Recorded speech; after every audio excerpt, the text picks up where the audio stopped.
भारत जैसे देश में जाति और धर्म बहुत ही अहम होता है। पहले के जमाने में जाति और धर्म पूछकर ही मंदिरों और स्कूलों में एंट्री मिलती थी, तो वहीं छोटी जाति और धर्म के लोगों को समाज की सारी सुविधाएं प्राप्त नहीं थी। खैर, भारत अब दुनिया के उभरते देशों में एक है और तेजी से आगे बढ़ रहा है, जहां शायद ही अब लोग एक दूसरे की जाति और धर्म से ताल्लुक रखते हैं। लेकिन जाति को लेकर ऐसी ही घटना सामने आई, जहां यूपी के इटावा में एक कथावाचक की जाति पूछने के बाद उसकी पिटाई हुई। तो क्या है पूरा मामला और क्यों इस पर सियासत हो रही है, आपको बताते हैं। उत्तर प्रदेश यादवों का गढ़ है और उसी यादव समाज से आते हैं संत सिंह यादव और साथ ही साथ मुकुटमणि शास्त्री, जिन्हें कथा वाचन के लिए गांव वालों द्वारा बुलाया गया था। संत सिंह यादव ने बताया कि वो अपने साथी मुकुटमणि शास्त्री के साथ गांव में भागवत कथा कहने गए थे। वहां मंदिर के एक बाबा और पप्पू महाराज ने उन्हें बुलाया था।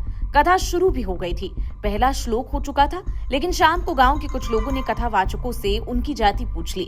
इसके बाद कथावाचकों से बदसलूकी शुरू हो गई और जब गांव वालों को पता चला कि वो यादव हैं, तो वहां मौजूद लोगों ने इस पर आपत्ति जताई और कहा कि वो अपने गांव में किसी ब्राह्मण के साथ कथा करवाना चाहते थे।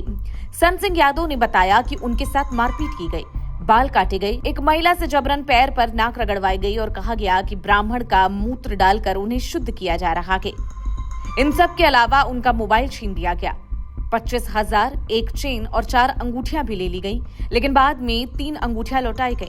मुकुटमणि शास्त्री ने इस पूरे मामले पर कहा कि जब उन्हें बुलाया गया था तो किसी ने जाति नहीं पूछी थी, लेकिन जैसे ही पता चला कि वो यादव हैं, उन्हें बंधक बना लिया गया और कहा गया कि गांव में सिर्फ ब्राह्मण कथावाचक ही कथा कह सकते हैं। इटावा से घटना सामने आते ही सियासत गर्मा गई और पुलिस ने भी इस घटना के खिलाफ केस दर्ज किया। इस मामले में अब तक 4 आरोपियों को गिरफ्तार किया गया है और आगे की जांच चलाई जा रही है। वहीं समाजवादी पार्टी के अध्यक्ष अखिलेश यादव ने इस घटना पर नाराजगी जताई है और कहा कि ये जातिगत भेदभाव का शर्मनाक उदाहरण है। उन्होंने दोषियों पर सख्त कार्रवाई की मांग की। अखिलेश यादव ने पोस्ट कर लिखा, हमारा संविधान जातिगत भेदभाव की अनुमति नहीं देता है। ये वक्त की गरिमा और प्रतिष्ठा से जीवन जीने के मौलिक अधिकार के विरुद्ध किया गया अपराध है। सभी आरोपियों की तत्काल गिरफ्तारी हो और यथोचित धाराओं में मुकदमा दर्ज किया जाए। अगर आगामी 3 दिनों में कड़ी कार्रवाई नहीं हुई तो हम पीटीए के मान सम्मान की रक्षा के लिए एक बड़ा आंदोलन का आह्वान कर देंगे। पीटीए के मान से बढ़कर कुछ नहीं। तो जब हम वहाँ गए तो चूंकि अछल्ला के पास का गांव है, तो वहाँ लोगों ने ये पूछा कि आप पहला श्लोक हो गया, भागवत भी शुरू हो गई।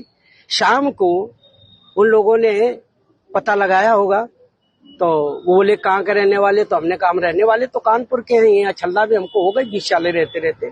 क्या काम करते हो, तो हमने कहा पहले हम शिक्षक थे, स्कूल चलाते थे। क्योंकि जो मोदी सरकार आई तो उस समय प्राइवेट स्कूलों को बंद करवा दिया गया। इसके बाद फिर हम भागवत में लग गए। तो बोले कि तुम्हें पता चलता है कि चमार हो, हमने कहा हम चमार नहीं है साहब, हम यादव हैं। तो बोले कि आरडी दिखाओ, तो हमने कहा आरडी तो हम लाए नहीं, आधार कार्ड। बोले कि तो हमने कहा नंबर ले लो हमारा, हमारे घर से पता लगा लो। तो इन्होंने नंबर लिया, हमारे बेटे से पूछा तो बेटे का नाम जैसे आरडी में हमने क्लिक किया तो उसका नाम लिख के आ गया, राज यादव। इन्होंने कहा कि साले ये 103 देरी है यहाँ पे ब्राह्मणों के गांव में, तुम यादव होकर के चमार होकर के यहाँ भागवत कहने आए हो। और इन्होंने बहुत हमें मारकूट करना शुरू कर दिया। रात भर इन्होंने बहुत टॉर्चर किया सर, यहाँ तक कि हमारे बाल काट दे।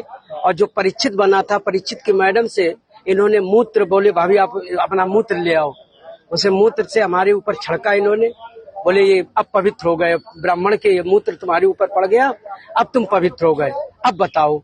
अच्छा, तो ये तुमसे पैर क्यों छुआए गए? पैर इसलिए छुआए गए कि तुम यहाँ पे संकल्प करवाया, तो आपने हमारी भाभी से, हमारी जो है ये ब्राह्मणी है, इससे आपने पैर छुआया। हमने कहा पैर हमने नहीं छुआया, हम तो वैसे भी पैर नहीं छुआते। हमने ये कहा कि ठीक है ठीक है ठीक है। तो बोले कि नहीं तुमने वो तो करवाया, संकल्प तो करवाया। तो हमने कहा संकल्प तो करवाना भाई, हमारा जो पाठन क्रिया में है वो हम करेंगे। तो ये बताओ, तुम आचार्य बन के गए थे? जी नहीं, आचार्य बन के, सहायक आचार्य। सहायक आचार्य? जी। कथावाचक कौन था? मुकुटमणि महाराज। मुकुटमणि, वो कौन बरादरी है? वो भी यादव। वो भी यादव। जी। तो जिन लोगों ने आपको कथावाचक के लिए बुक किया था, वो कौन बरादरी? वो ब्राह्मण है। वो ब्राह्मण? जी। तो ये कथा कब से होनी थी? ये तारीख 21 तारीख से सर। 21 तारीख को। तो क्या तुमने ये नहीं कहा कि जब ये लोग हमको बुला के लाए हैं, इन्होंने बुक किया है, क्या उन्होंने जाके कुछ सब कुछ बताया हमने। तो बोले कि ये लेके आए, लेकिन तुम्हारी हिम्मत कैसे पड़ गई कि ब्राह्मणों के गांव में आए, ब्राह्मणों के गांव में तुम गद्दी पे बैठे हो और मतलब अहिर होकर के, और तुम्हें तो चमार लोग बता रहे हैं। तुमने कहा सर चमार हम नहीं हैं, हम यादव हैं। अरे साहब आ गए, साहब आ गए, इसके बाद अभी बात करेंगे सर। ये रिपोर्ट आपको कैसी लगी कमेंट सेक्शन में हमें जरूर बताएं। बाकी के देश दुनिया की खबरों के लिए बने रहें जनसत्ता के साथ। धन्यवाद।